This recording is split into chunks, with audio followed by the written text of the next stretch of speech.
What is up, ladies and gents? It is your friendly BJJ podcast with Rafa Sparza coming to you with another great installment of the Bullpen, a joint venture between Inside BJJ and the Grappling Hour. I hope you're having a good day. I hope you've recovered from all of the overdosing you've done. Jiu-Jitsu, other stuff I don't know what you do. But Jiu-Jitsu, lots of overdosing, lots of Jiu-Jitsu overdosing, lots of events. There was 4 straight days of events. Compliments our friends who started with the original flagship of EBI and now have expanded to Medusa and Combat Jiu-Jitsu, and yes, even Combat Jiu-Jitsu Mexico, which only begs the question, how much more Jiu-Jitsu can you add? I asked that to our longtime friend and one correspondent who is not overdosed to my knowledge, one Tim Freeman. Tim, how are you doing, sir? I didn't know you could overdose on jiu-jitsu, but you can, and it feels like a good overdose. Like the therapeutic window is really wide for jiu-jitsu, and you could just keep packing it in over and over. But seriously, you need a day just to decompress after watching so many slaps, so many taps, so many chokes. What a great 4 days of jiu-jitsu. I gotta tip my hat to Eddie Bravo and gang. When this first got announced, I was a little bit skeptical. Like, man, how are they going to actually pull this off? Like, this is going to be wild. And they pulled it off very well. Great events, great win for jiu-jitsu. I'm stoked to be here, Raf. Had to have you. What was your response when you saw Eddie had appeared to collapse on the beach? Yeah, I saw that. The reel that I saw was just briefly him being taken out, and I looked at it again, and I'm like, is that Eddie? Oh, that is Eddie. Did he just find out that the earth is not flat, and he just straight up passed out, and they had to cart him out? Or did he just have such a great time that's it? He's exhausted. He's done. Those are the first thoughts that gone through my mind. I imagine, though, he was pretty content laying on that stretcher being carted around on the beach. If you're going to be on a stretcher, the beach is probably the best place to be on it. I have to say, and this is perhaps my knowledge as a pro wrestling fan, it did feel like we were once again borrowing from the page of professional wrestling, because the night before, Cody Rhodes was shockingly hit with a pile driver by Kevin Owens, which is banned by the WWE, and had to be carted out. Kids wondered if he was safe. People wondered if he was okay. It was rough. People cried. And then what did we do the next day? Eddie Bravo collapses. And the first image I see is of everybody surrounding him and them saying, like, back up. And I go, all right, the bit. So I will tell you, I am glad he is okay. I'm glad the bit worked.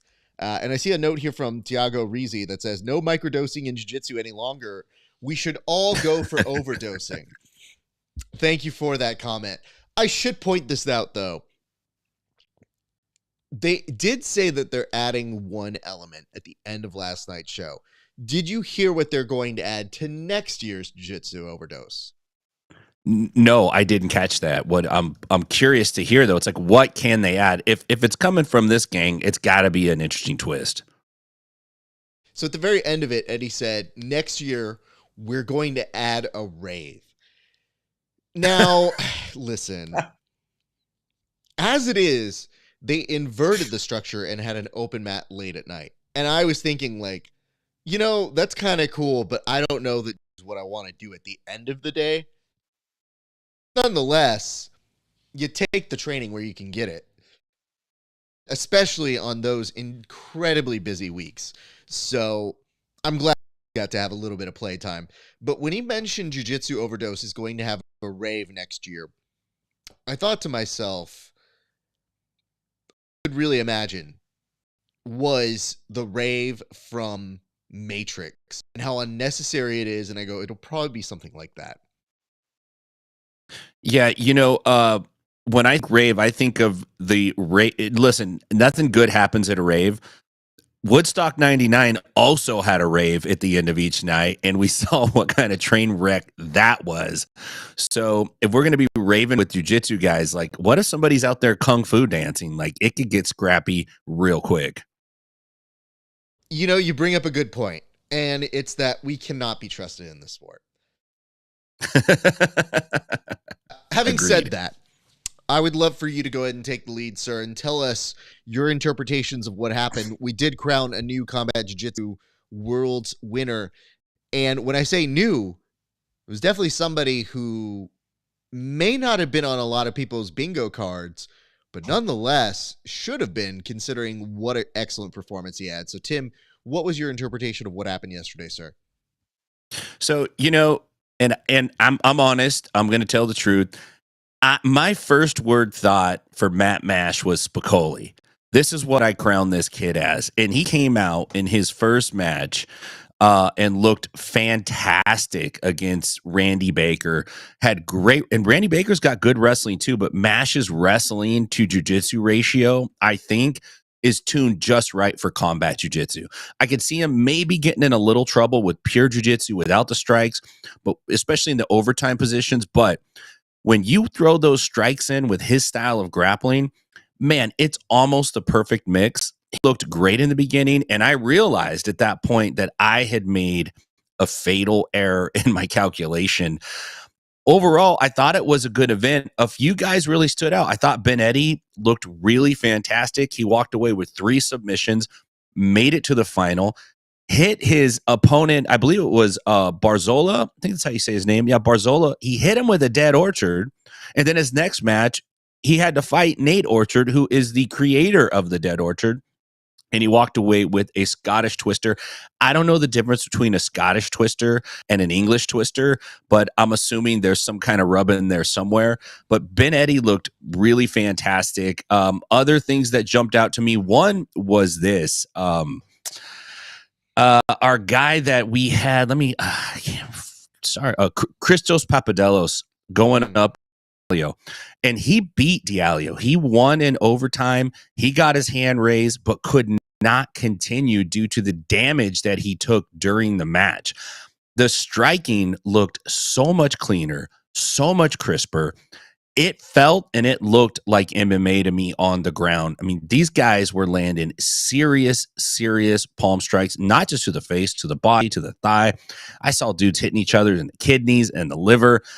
It's pretty dangerous out there now, and you can't discount that in combat jiu-jitsu. You have to take that into account. You can't just train jiu-jitsu and then be like, yeah, I'm going to throw some slaps, it'll all be good.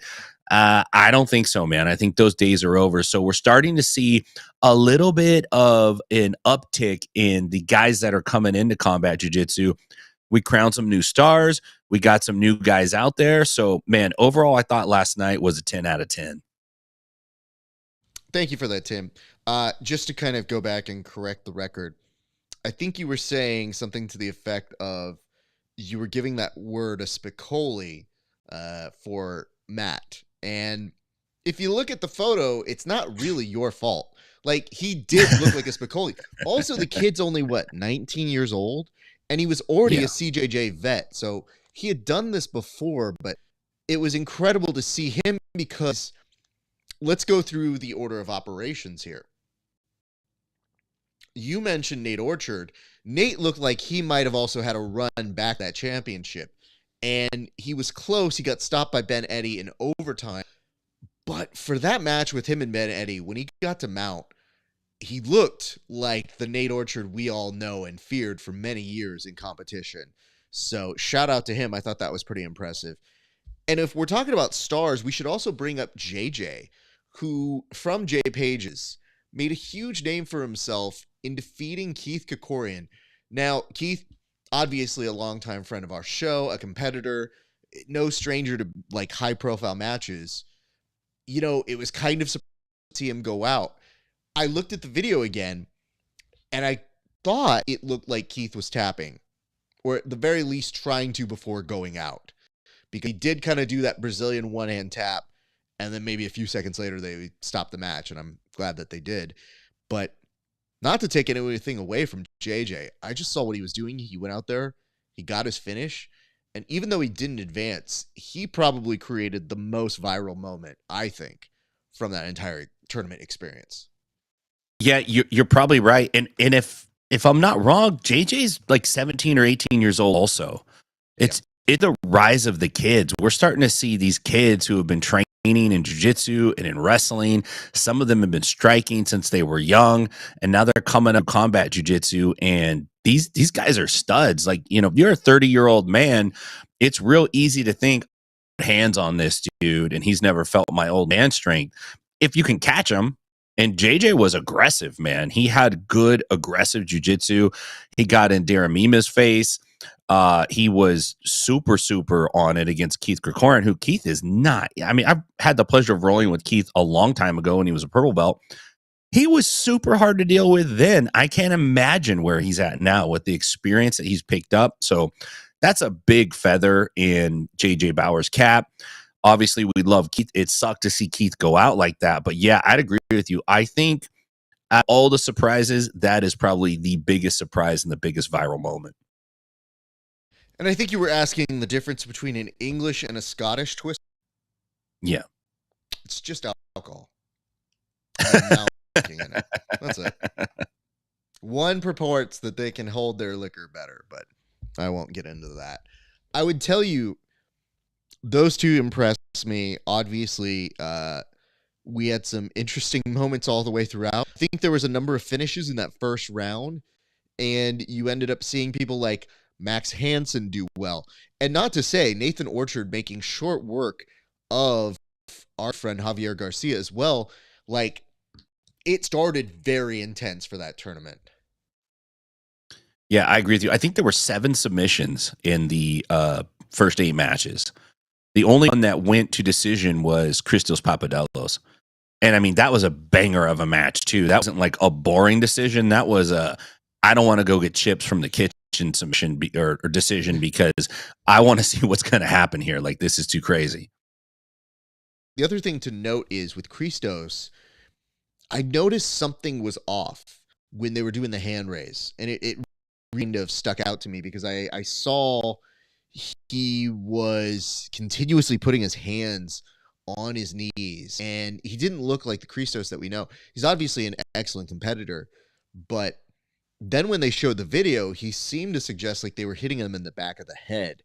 And you see some of those strikes, and even if they were illegal or illegal, it's very difficult in the moment to say like, that's a super legal one, because you're just right in the thick of it.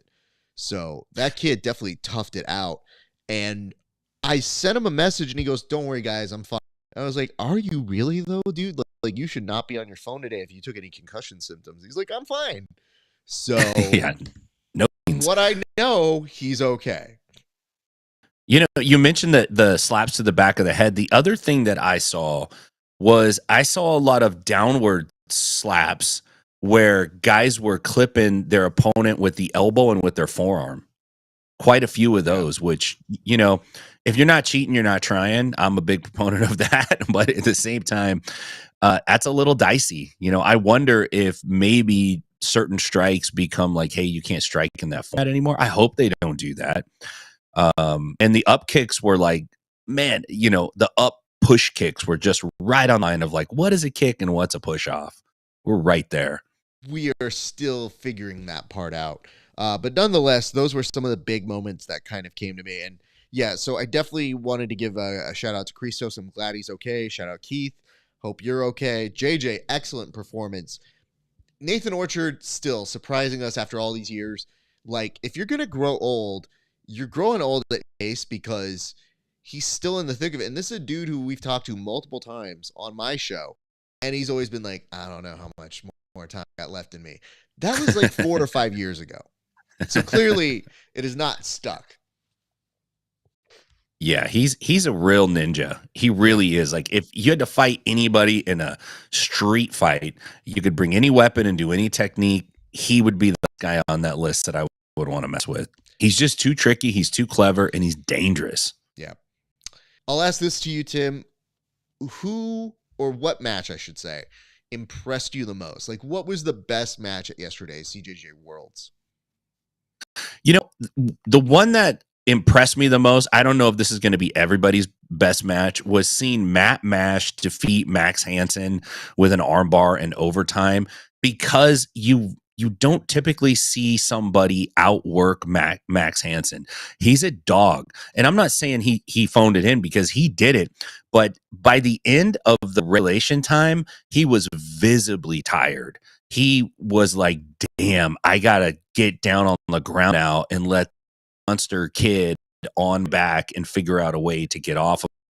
And he fought off that first OT round, but when it came to the arm, it was no bueno for Max Hansen. But that match stood out to me as, kind of like a big statement from Matt Mash. Like, dude, I'm here. Because in a lot of people's minds, Hansen was the number one seed. Like, I thought Hansen would at least get to the semifinals, and I wouldn't have been surprised if he would have. I thought he's going to fight Nate Orchard in the finals, to be honest with you. But Matt Mesh made a decent day out of him, and so that one stood out to me the most, Raph. Very nice, sir.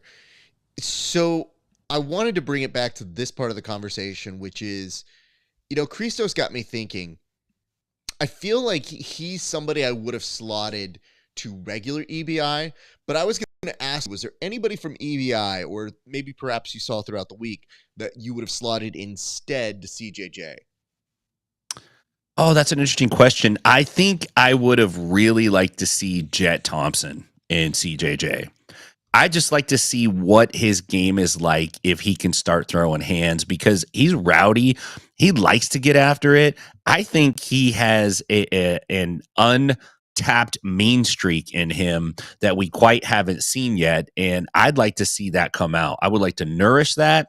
I would like to see it flourish. And I'd like to see that kid put some hands on. He already loves to muffle people. All he's got to do is raise the hand up a couple more feet, just muffle real hard when he comes down.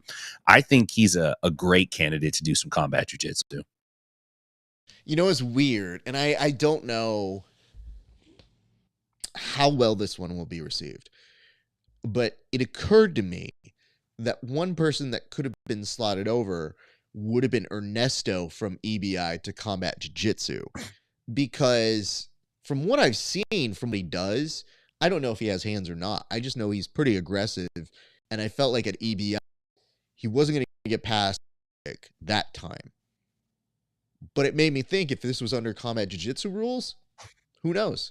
So he was one of the people that I actually reversed. And then I thought, as I looked at like this poster one more time, somebody who I would have loved to have sent from CJJ over to that stacked EBI card.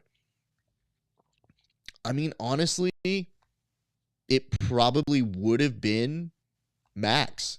Because even though Max is super talented as somebody who doesn't mind slapping people and, definitely lives that life, there was a part of me that was like, I wonder how Max would have done if he had been switched over. So those were two things I was playing with. We did get a comment here. It says, the thing I'm glad about is that 10th Planet went from outcast to legit to a serious threat to the mainstream jiu-jitsu mentality. Now this threat became a beam of freshness to the industry. I mean, sure, it's very weird to me. It's sort of like when the right complains about the mainstream media, or like 10th Planet goes, oh, we're not mainstream. And I was like, no, you are. It's the popular one. You guys are the one that set the standard. But I think because they spent so many years on the peripheral, the outside, if you would, they kind of still feel like scrappy underdogs. But they still have shown, and I think this weekend with Jiu-Jitsu Overdose, they're still kind of the standard bearer of trying to create the entertainment aspect. It's no surprise that the brainchild of Eddie eventually gave way to like a PGF, which is such a showcase that we were talking off air about this. And I do feel like these events all have certain things going for it. I do feel like the PGF has the momentum with the short rounds. I like the fact that for EBI and combat jiu-jitsu, I'm not exactly sure on these, but I want to say that their first rounds were actually shorter than their later rounds. So like their preliminary rounds, I thought were just 8 minutes. And then as they got more to the semis, they were 10. I think that's a good step. Maybe it incites some future movement. But one thing for PGF is, even if it's a boring match, you can do 6 minutes. Like, you'll live. Yeah.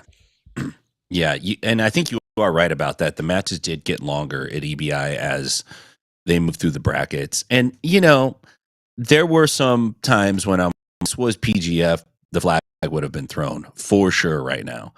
And if you're going to have a 6-minute match, then it's got to be as close to a sprint. It's like running the 400. You got to get after it, right? And you got to support that. But yeah, Eddie's an innovator, and it is interesting because the first combat jiu-jitsu didn't really pop that great. Like a lot, I think people were trying to figure it out. And we've seen the striking develop, we've seen the grappling develop, and we also see what happens if you play jujitsu without having this idea of like, hey, you can get hit in the face right here, and it could radically alter your opinion of the things you should be doing right now. And we're really starting to see that. It's restoring the power back to the rightful positions in jujitsu, which is pretty neat to watch because most of us started with that concept in mind when we actually started jujitsu. Tim, I want to expand it to the rest of the week. What, if anything, were like some of the matches or individuals that caught your attention from the entire week? Because obviously, I know you gave a shout out to Jet. We love Jet. I always love seeing his post afterwards because you can tell he has the I didn't win, I don't care mentality, which will serve him well. But it's always funny because I feel like the rest of us are in the comment section being like, dude, you're still really good. Like, you're pretty dope. Yeah. And I know None that of when us you're a feel good sorry for him. competitor, you don't care.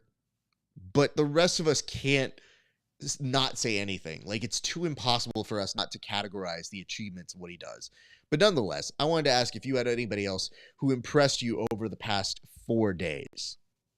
Well, the first night with essentially the qualifying combat jiu-jitsu matches, I thought it was a really unique, clever twist to say, hey, if you win, then you get a berth to a position 2 days later, either in EBI or in combat jiu-jitsu. So that wrinkle was kind of cool because we don't typically see it play out like that. So I thought that was entertaining. I thought that was a nice twist.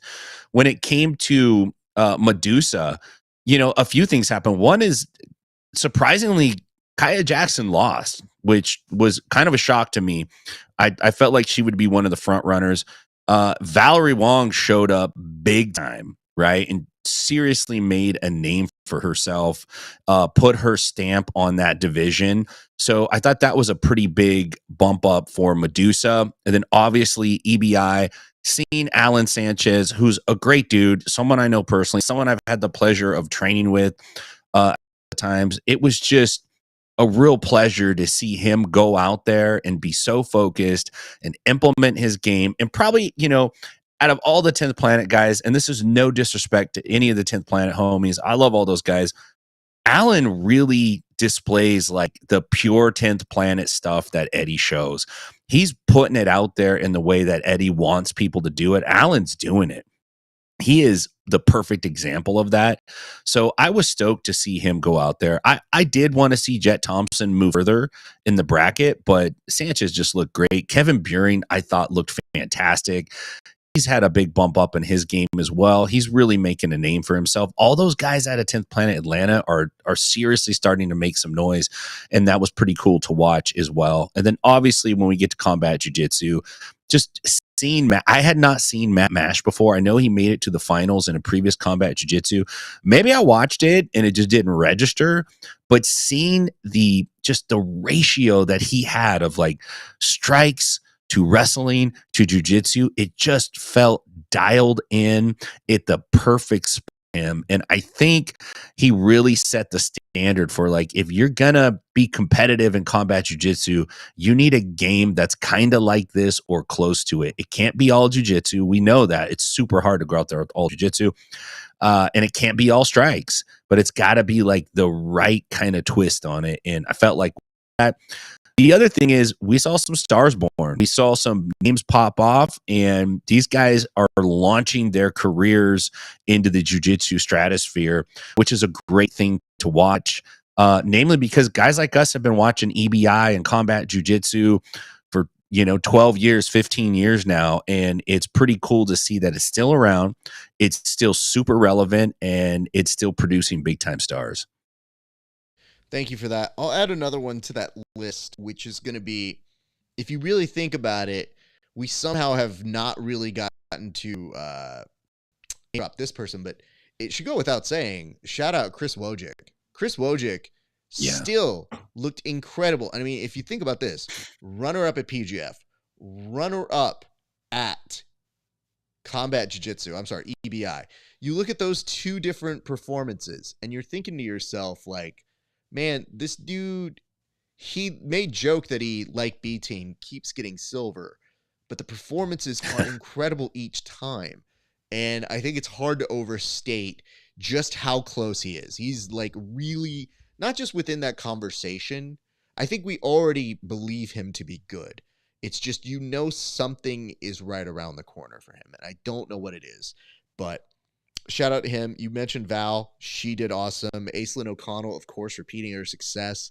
Incredibly well done. You did touch upon Kevin Beering, but I do want to make sure this does get the good. We've sang the praises of Jed Thompson for a long time, but Kevin Beering actually stopped Jed Thompson. Not for nothing. It's pretty good, especially when people are seeing the enthusiasm of one young man. They forget, well, Kevin's kind of young too, and still very good at jiu-jitsu. So I definitely wanted to make sure that those people got some acknowledgement. And then even just looking back at this, like Nathan had, listen, dude, it's cool that these guys come, make statements. Nick Ronan didn't even make it past that first round, and he is a beast. For Nathan to jump in and do what he did, awesome. Very proud of that. Ernesto got his moment to shine. I thought that was cool. Davis Asari, right time, right place. All things considered, maybe something in the future for him as well. But I was definitely impressed by those people. And shout out to the winner of that first day, which is going to be Carlos Calvo, who was the winner of one of the first day tournaments. He had a tough first round because, as one does, against Alan Sanchez. But it always makes you wonder, like, he had a really aggressive, rough style that I said, if you put him anywhere else, or in combat jiu-jitsu specifically, I wonder what he would have been able to do. But he was in regular EBI. And part of me was thinking he would be one of those people I would consider for the CJJ Worlds element when they go back to that weight. So them shout out, of course, Officer Grimy, for getting a win in overtime just without doing the whole, weird ass, like ass in the air reverse. Yeah. Weird? I saw that. He's leading the charge on it, and it's one of those things where I go, brother, that's your hill to die on. I don't know that I can get involved in it. I'm not against you. It's just, I don't have the time to make that argument for you. I guess, in theory, I don't care. But I also feel like it's not just that. It should be like a jiu-jitsu overtime. They did that as a tournament once. If you do a jiu-jitsu overtime tournament, I think you have to let them do that. But if we're just doing jiu-jitsu overtime and we got somewhere to be, part of me is like, brother, come on. You either got advanced warning for this or we're not doing it. So yeah, that's the one I've got for those folks. And like I said, all around, great performances from everybody. Super proud of the team, the production team, for doing as good as they did, considering that's 4 days in a row. And I know we just did Subversive back-to-back for essentially 3 days for press conference and then 2 days of action. And that was tiring. I can only imagine what it was like 4 days plus seminars, plus the comedy shows. It definitely is something unique in our jiu-jitsu landscape. So even when you think EBI can't show you new things, they. And I do want to bring this up because it is a very interesting thing that I read here today. We'll probably talk a little bit more about this on the coming edition of the Bullpen on Friday. But I thought this was topical, so we might as well address it now. Isn't it funny that Gordon put out a long video talking about steroid use? Have you seen this, Tim? No, this is news to me. I haven't been super on. So essentially what he did was he put out this video. I want to say Jits Magazine, they did like a reshare of a quick recap of what the video was about. I don't really want to watch it. But it's basically him saying why he did steroids and what did he do and when did he do it. And wouldn't you know it, he said he started really after proving he could beat people off steroids. But it's literally around the time when I jokingly asked him how many steroids he was on. So I want to tell you guys, not to toot my own horn, but my instincts as an interviewer, consistent. So just saying. Yeah. Yeah. And a few of us, yourself included, we remember Skinny Gordon, you know, and then I remember like, whoa, Barry Bonds Gordon. Like you're on the clear and the cream, brother. Nice work. I mean, if you look at my head, big head, and his head was smaller than mine and then somehow became magically larger than mine, you do have questions. And I was saying it to him jokingly, but up until now, that's the most he's gone on comment about it, because he's mostly just said steroids are legal, which is a byproduct of we don't have the means to test or we don't care. So as a result, therefore, it is legal, which is a weird gray area, but I think it's not to be surprising that that would be the take. The only thing that's interesting about the way they framed it was the camera shot made sure to get his whole library filled with championships and stuff behind him to demonstrate, oh, hello, I have taken all of the steroids. So it's an intriguing thing. It's almost like Lance Armstrong putting the titles behind him and then saying, like, what did you want to ask me about? I'm so sorry. I know they're taking these away, but what do we want to talk about? So, and it says, yeah, I remember him starting to beef up with him and Tonin against at EBI. Yes, and I think that was one of the times I did talk to him, and it says, Yuri, not him, sure why autocorrect did that. I mean, autocorrect is trying to fact check you, sir, so that's something you need to get your house in order. I would tell you this, though, Tim. As a whole, I was impressed greatly from Jiu Jitsu Overdose. Is there anything you would like to see from next installment that's not a rave? Man, that's a great question. I feel like I don't necessarily want them to tinker with the rule set too much. I'd like to see them use the same rule set, similar caliber athletes, right? I think it's cool that they bring in some MMA guys because we get a chance to see these guys in this format that we might not be able to see like at a straight EBI. But moving forward, like I think it would be cool to see some collaboration with PGF or the other promotions, and maybe there's a way to get birthed into another promotion by winning combat jiu-jitsu, or by winning at the other promotion, you get a spot into combat jiu-jitsu. I think that would be kind of a cool thing to see. Just like some cooperation between the promotions.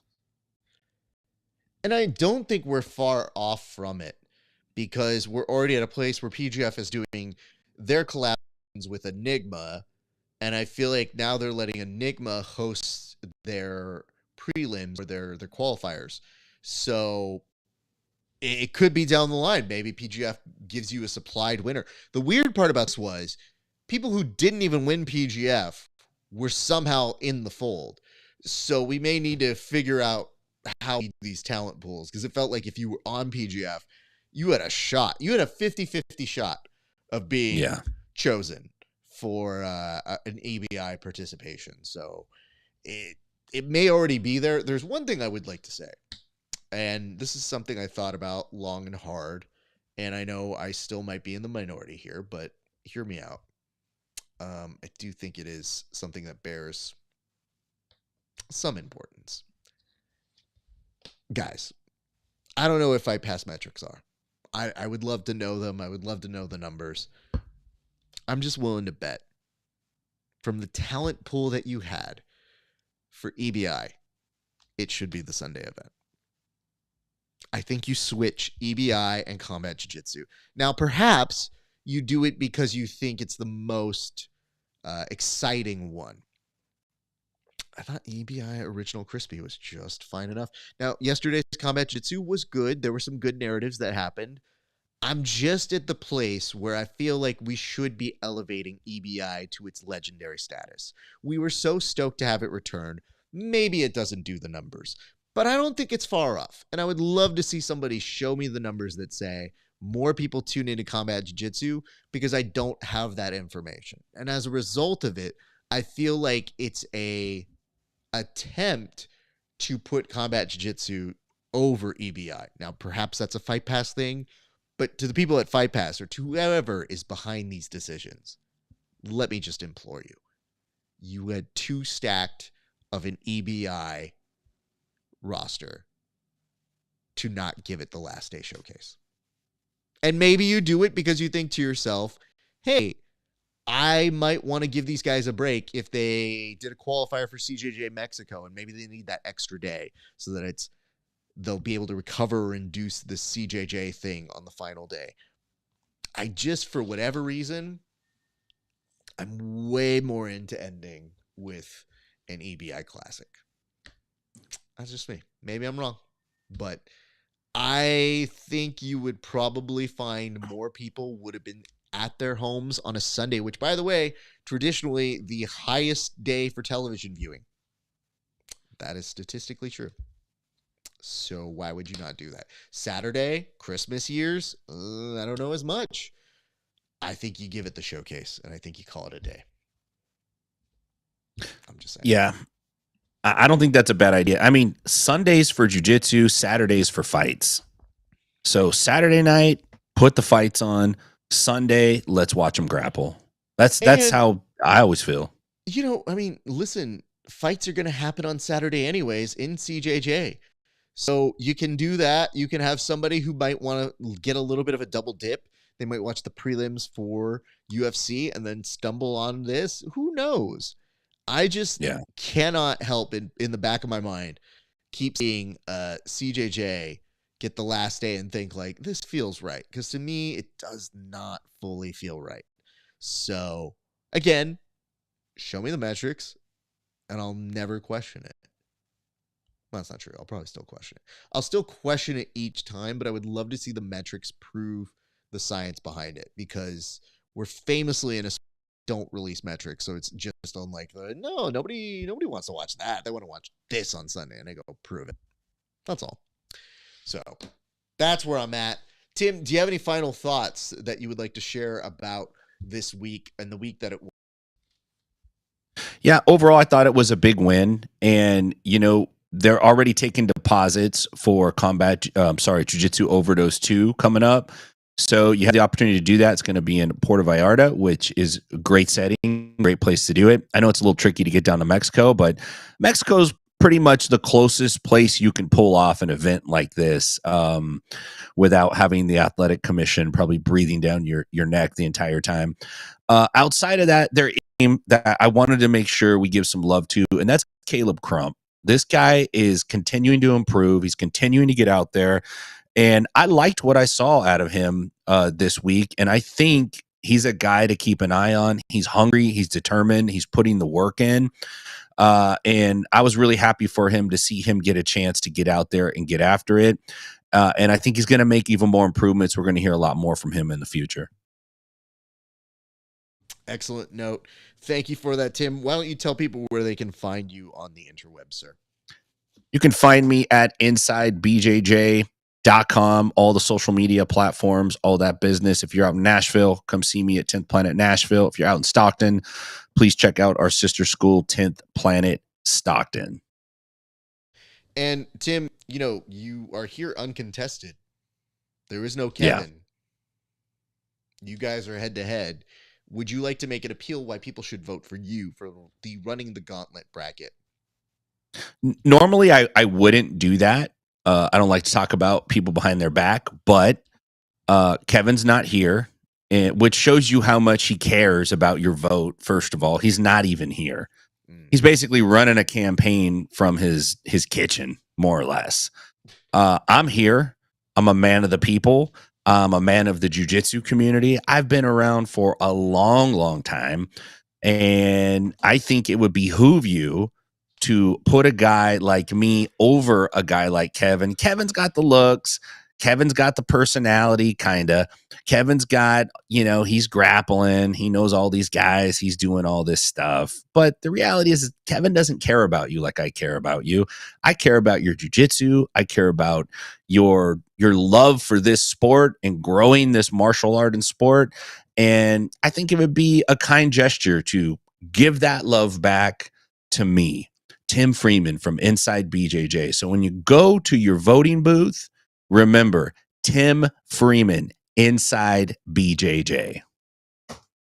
Well, that's about as good as it gets. Tim, I appreciate you for that, sir.